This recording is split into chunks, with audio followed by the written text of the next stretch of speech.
On the markets now with David Morrison, who joins us now from London. He's a senior market analyst at GKFX. Good to have you back on, David. So Spaniards are heading back to the polls in April. How are markets feeling about even more political instability in Europe? Well, apparently quite relaxed. As you mentioned, the IBEX is up this morning.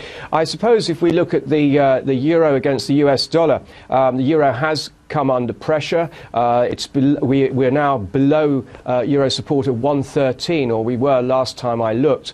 But a lot of that really, we've got sort of overall concerns about Europe, the European economy in general. I mean, Germany just managed to stay out of being in a technical recession this week when GDP for the fourth quarter came in unchanged. But yes, I mean, sort of the Spanish political situation, more confusion, and we have seen this sort of political fragmentation across Europe, in Germany and in Italy and now in Spain, where the old two-party system seems to have sort of broken up, fragmented, and we're seeing a lot more smaller parties come into play and coalitions being the way to get things done. And as we mentioned, the Chinese President Xi Jinping has announced another round of trade talks with the US due in Washington next week. How are investors feeling about progress on that front? Well, I think the market is expecting Trump and President Xi to come together and come to some agreement. There was talk yesterday, there were sort of some peculiar headlines and saying that not much progress had been made, that maybe talks would be extended for another 60 days beyond 1st of March.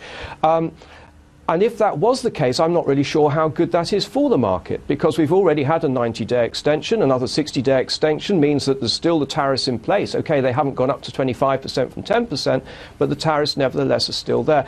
And the US has provided some very big hurdles for success in these talks. I mean, we're talking about dealing with international property theft. We're talking about, intellectual property theft, about forced technical transfers and state subsidies. Add into that sort of all the controversy around the Huawei and the arrest of the CFO Meng Wanzhou over in Canada, and it's it's complicated, so it might be difficult to get something through between the two sides. Yes, we'll see what happens at those new talks next week. David Morrison in London, thank you as always.